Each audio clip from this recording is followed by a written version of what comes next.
You're listening to the CyberWire Network, powered by N2K.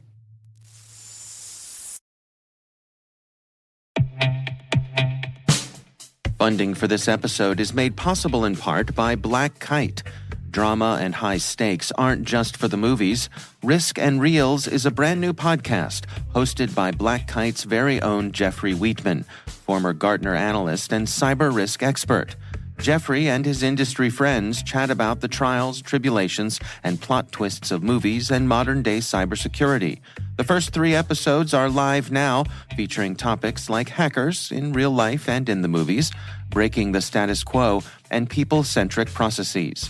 Check them out at blackkite.com/podcast or wherever you get your podcasts.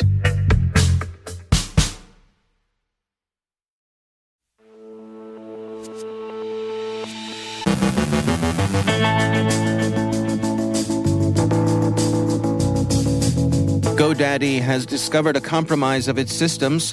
Twitter disables SMS authentication for those not subscribed to Twitter Blue.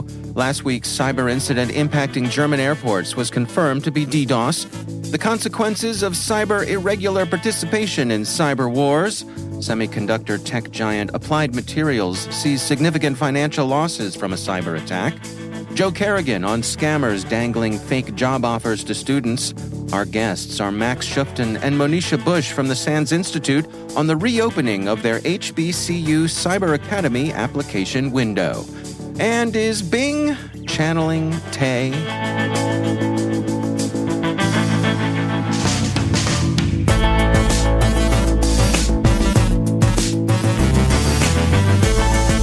From the CyberWire studios at Data Tribe, I'm Dave Bittner with your CyberWire summary for Tuesday, February 23rd, 2023.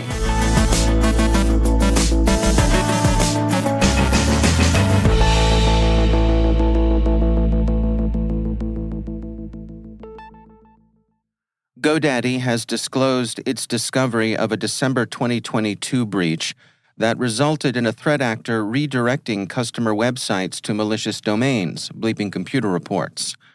The threat actor was reportedly able to install malware on GoDaddy's cPanel shared hosting environment, and the company added that they have evidence and law enforcement has confirmed that this incident was carried out by a sophisticated and organized group targeting hosting services like GoDaddy.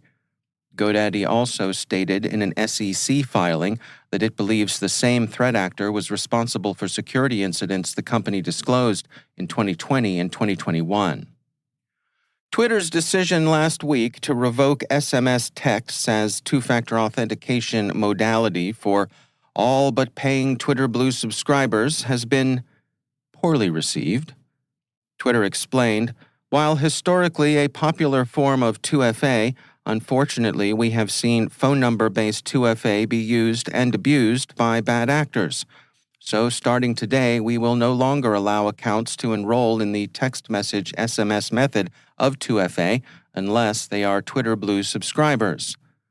The Verge points out that the move away from SMS 2FA may be a cost control measure, since it costs a little bit of money to send an SMS. It's true enough that SMS text authentication is not the best 2FA method, but it's way better than nothing, and it's likely, as experts point out to NPR and Wired, that people who've used it as their default will not replace it with anything. And besides, why should subscribers paying for their blue check be expected to be content with an inferior method of authentication? Or are they paying for convenience? It's now been confirmed that the cyber incident a number of German airports sustained last week was indeed a distributed denial-of-service attack. Spiegel reports that the attack lasted about an hour and that Russian hacktivists claimed responsibility. The Register, which dismissed the incident as script kiddies up to shenanigans, points out that it spared the 3 largest German airports. The Record reports that anonymous Russia counted coup in its Telegram channel with a snarky, and again, non-flying weather in Germany. What's up? Followed by links to outage reports at each affected airport. Spiegel also reported that Lufthansa, Germany's national airline, had experienced service disruptions earlier in the week on Wednesday, and that preliminary investigations suggested that the cause might have been broken fiber optic cables supplying the airline's network. But the Russian hacktivist auxiliary Killnet has since claimed responsibility for that incident. In a communique published by the Russian outlet Gazeta, Killnet said, "We killed the corporate network of Lufthansa employees with 3 million fat data packet requests per second. It was an experiment on rats, which was successful. Now we know how to stop the work of any airport in the world." The attack was retaliation, the Kill Milk section of the group said, for Germany's decision to furnish Ukraine with Leopard tanks. The auxiliaries asked rhetorically, who else wants to supply weapons to Ukraine? One consequence of the growing tendency of auxiliaries, hacktivists, privateers, and other irregulars to participate in wartime cyber operations appears to be an extension of combatant status to actors who would otherwise be considered non-combatants. The Record reports that last week, Mauro Vignati, advisor on the digital technologies of warfare to the International Committee of the Red Cross, addressed the Munich cybersecurity conference on the risk that this trend could undermine protections non-combatants currently are entitled to under the laws of armed conflict. Vignati said, while individuals may be physically removed from the theater of hostilities, they are only one click away from the digital battlefield. He cautioned governments to restrain themselves from encouraging civilians to participate in offensive cyber operations, stating, encouraging civilian participation in cyber activities during armed conflict could undermine the protection of civilians who must be spared from the effects of armed conflict. That's why ICRC strongly recommends states to reverse the trend of civilianization of the digital battlefield. It's worth noting that participation by irregulars in combat doesn't deprive them of all protections under the laws of armed conflict. They exchange the protections afforded non-combatants for the less extensive but still significant protections combatants enjoy. The International Committee of the Red Cross has a convenient summary of the relevant distinctions on their website. Semiconductor technology giant Applied Materials estimates financial losses of $250 million in sales this quarter due to a cyber attack, the Silicon Valley Business Journal reported Friday. A ransomware attack impacted one of the company's suppliers, deduced by industry analysts to be MKS Instruments, the Record wrote last week. In a recent earnings report release from Applied Materials, the company anticipates the second fiscal quarter of this year to net $6.4 billion and cites ongoing supply chain challenges and a negative estimated impact of $250 million from the incident. And finally, do you remember Tay? We do. Tay was a Twitter chatbot Microsoft researchers launched back in 2016 in a trial of how well an artificially intelligent system could interact with humans, and do so as if it had a personality.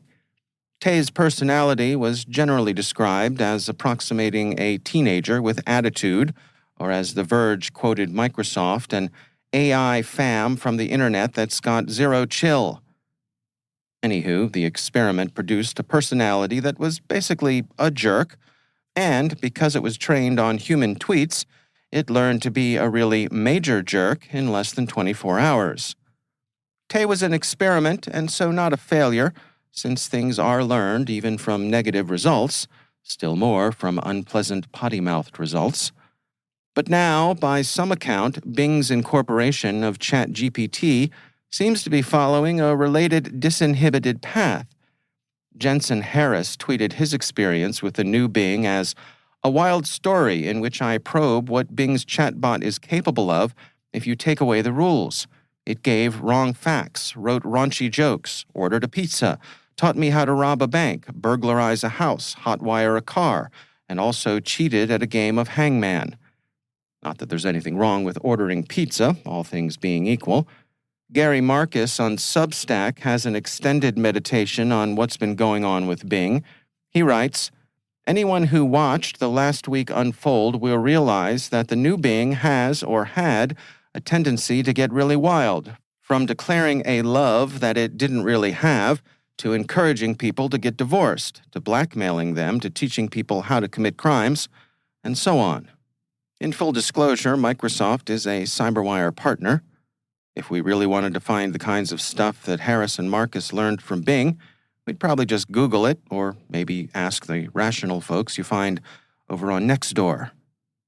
But here's a question. Are bad behavior, error, wrong-headed advice, criminal complicity, and so on inevitable features of AI trained on a large corpus of human-produced content? Discuss among yourselves. Extra credit if you work the transmission of original sin into your explanation. Class dismissed.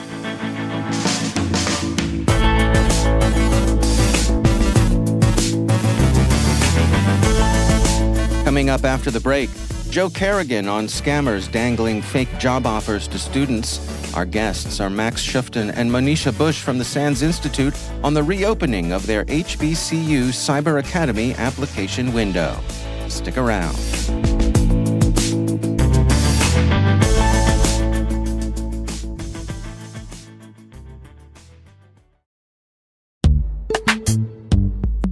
And now, a word from our sponsor, Black Kite. Have you ever felt like sprinkling a few words of wisdom from the Godfather into your cyber strategy? Keep your friends close, but your third-party vendors closer. Or maybe leave the extra budget, take the cannoli. Black Kite's very own godfather of cyber risk, Jeffrey Wheatman, a former Gartner analyst and cyber risk expert, knows firsthand that security teams' day-to-day sometimes contains enough drama to rival the silver screen classics. That's why he's hosting a new podcast powered by Black Kite called Risk and Reels, where he and industry friends chat about all things cinema, cybersecurity, and where they intersect. The first 3 episodes are live now, featuring topics like hackers, real-life ones and ones in the movies, breaking the status quo, and people-centric processes. Check them out at blackkite.com/podcast or wherever you get your podcasts.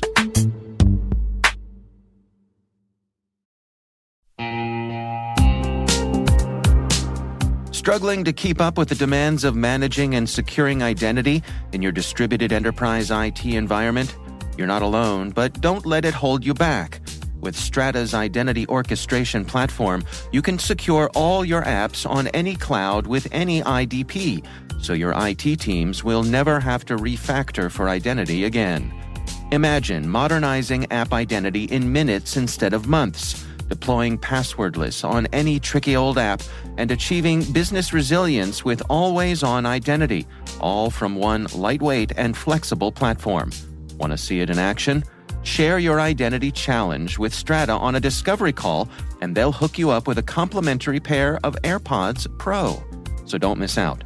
Visit strata.io/cyberwire. That's strata.io/cyberwire.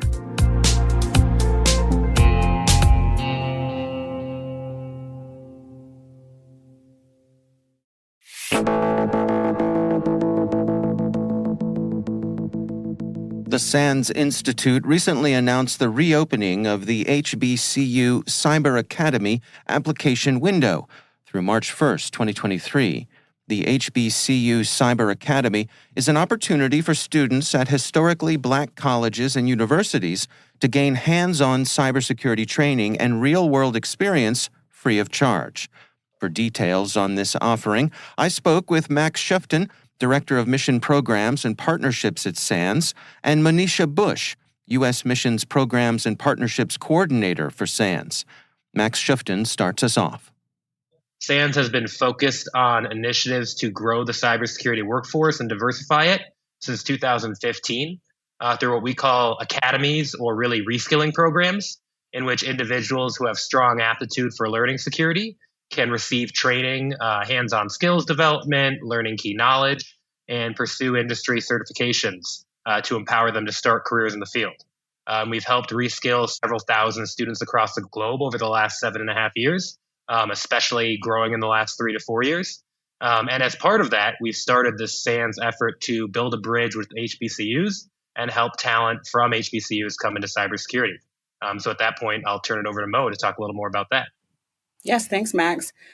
Speaking of bridges, as a part of the SANS HBCU mission, we did gather a committee together where our mission is to create that bridge to diversify cybersecurity with innovative Black talent from historically Black colleges and universities. So we came up with this idea to kind of peek into this niche area and see if we can provide opportunities for HBCU students and alumni to be able to take part of one of these academies that we kind of already had a really successful student path with some of our other academies.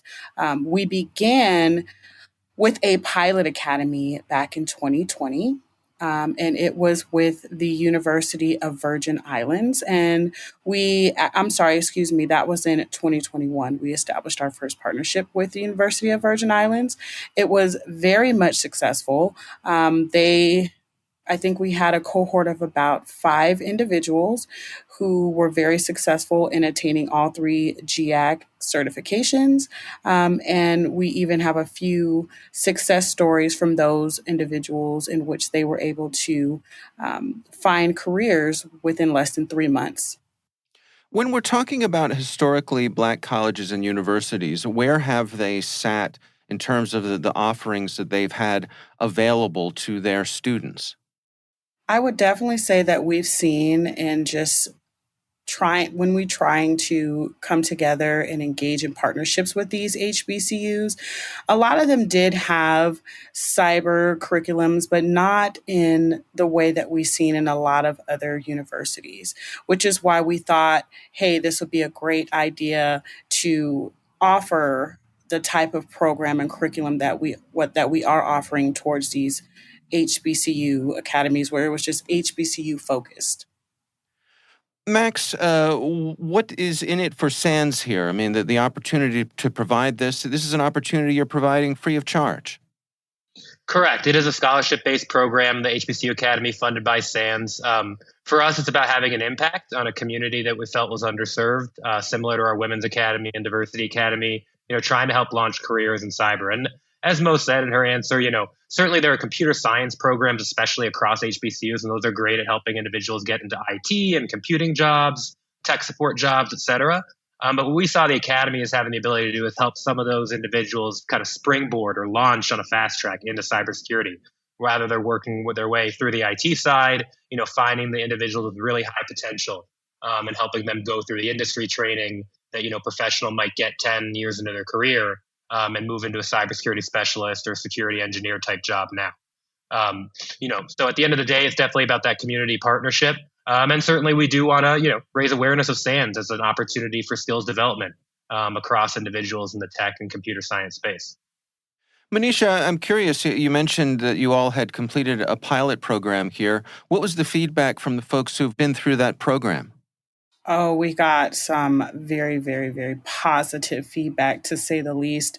One of our very, very first graduates, his name is Rex. Shout out to Rex. He couldn't have been one of the better candidates to represent our pilot academy from the University of Virgin Islands. He was a computer science major, and as being a part of the first HBCU academy, he did express that it taught him the skills and the life lessons that kind of actually helped him land his first dream job. He is actually a security engineer for a government agency, and we couldn't be more proud of Rex.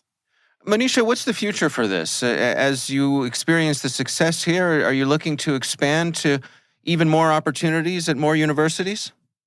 So glad that you asked that, Dave. So the continuation of actually building these direct relationships with the HBCUs is probably number one. We want to get the word out there that SANS has this type of program available, and we are definitely open to any of the HBCUs out there that are willing and open to partnering with SANS. We are expanding on our nationwide HBCU Cyber Academy. We are now in the second year of our actual annual Cyber Academy. We do have applications that are open right now, and they will be closing at the end of this month. They will be closing March 1st. Sponsoring more cyber competitions like our cyber wars, and growing our initiatives that are more HBCU focused, like maybe New to Cyber or some of our SANS Summit tracks to kind of have a more HBCU focus, and just kind of continually creating that community for past, current, and future alumni of the Academy for our HBCU students. That's Manisha Bush from the SANS Institute, along with her colleague Max Schuften. You can find out more about the HBCU Cyber Academy on the SANS website.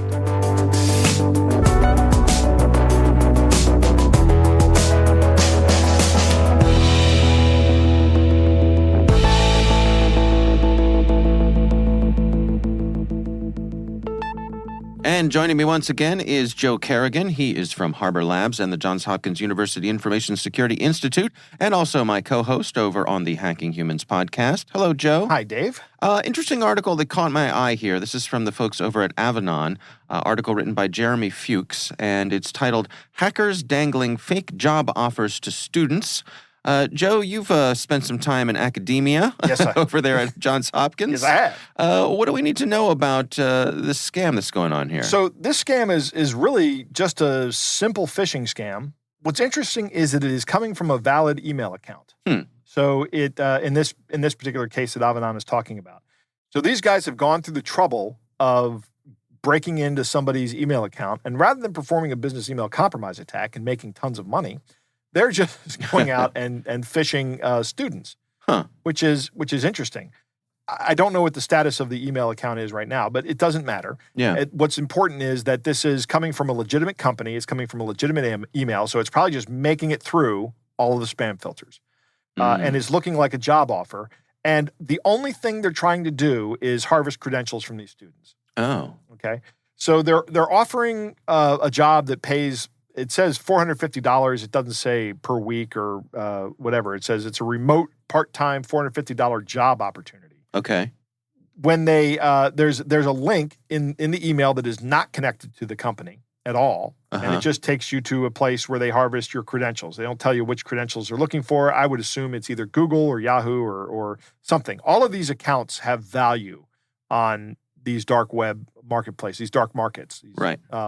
So these can be turned around and sold, and if you're having your email compromised, can be devastating, particularly because somebody can go into your email, look through your email, find out what accounts you have there as well. Maybe your bank gets reset, your bank password gets reset by having an email sent to that email account. Yeah.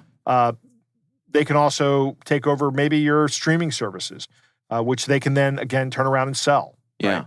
All these things are just ways for people to go about making money. What's interesting is they're going after college students. They're soliciting. They probably have a mailing list of college students, of new college students, right? That is probably available somewhere, whether from a legitimate source or a dark source. Who knows? Yeah. And they are targeting these people because they know, hey, college students like to have money to do things on the weekends, right? Yeah. And it's interesting to me that they're going after college students because, as you say, college students, college students in general need money. Right. And are willing and able to pick up little side jobs like this. Yep. But what leaves me scratching my head is college students are not known for having a lot of money. Right. Right. So it's interesting to me that they're targeting them. What do you make of that? That is a great point. Well, the credential itself does have value. Yeah. These guys might not be going after tons of money, and they're probably coming from a country where the average income per capita is a lot lower than the U.S. Right. So that's one of the things we need to think about constantly when we're talking about cybercrime. Is a lot of these guys, if they can make $5,000 a year doing this kind of thing, they're living pretty well in their country. Yeah. They're in the top 1% of income earners in that country. Well, maybe not 1%. You get the idea. Yeah. My numbers might be off, but the idea stands. So, it doesn't matter that it's a college student. If the college student has a bank account with $100 in it, that's a score. That's a find. Plus, all these different, accounts that you can have access to can be sold off for money, and that's how these guys monetize it. So I think that's what's going on here. If they're just doing credential harvesting like this article is talking about, then they are monetizing that by selling access to those accounts. Mm-hmm.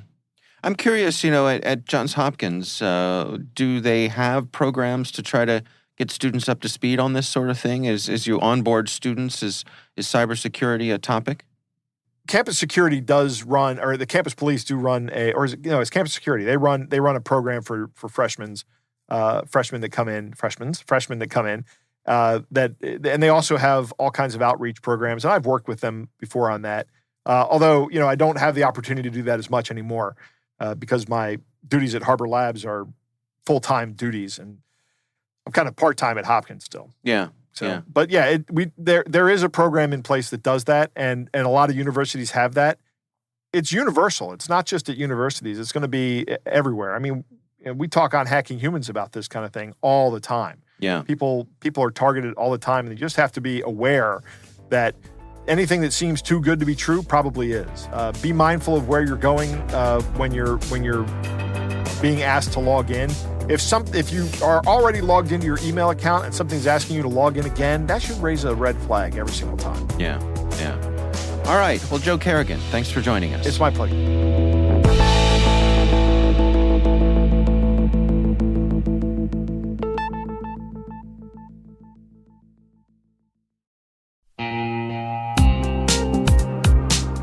This episode of the CyberWire is made possible in part by Nisos, the managed intelligence company. At Nisos, they help enterprise businesses achieve better risk insights and outcomes by delivering threat intelligence as a managed service. At Nisos, you can rely on their people, process, and technology to help you control costs while improving your defenses. They help you respond to threats faster and more effectively through assessments, monitoring, and investigations. Learn more about Nisos at nisos.com. That's NISOS.com.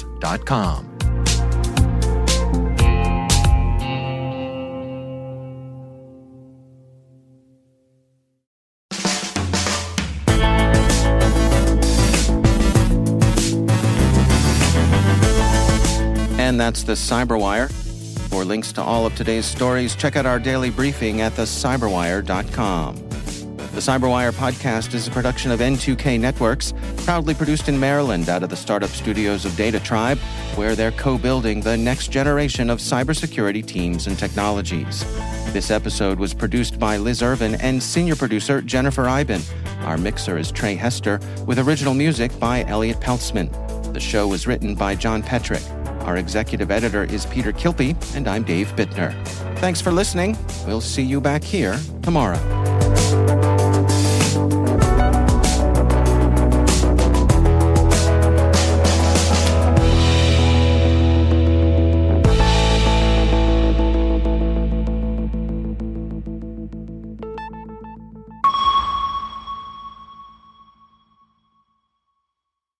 This episode is made possible in part by RSA Conference, where the world talks security. Through global events and year-round content, RSAC connects you to cybersecurity leaders and cutting-edge ideas for a safer, more secure future. Learn more at rsaconference.com/cyberwire23.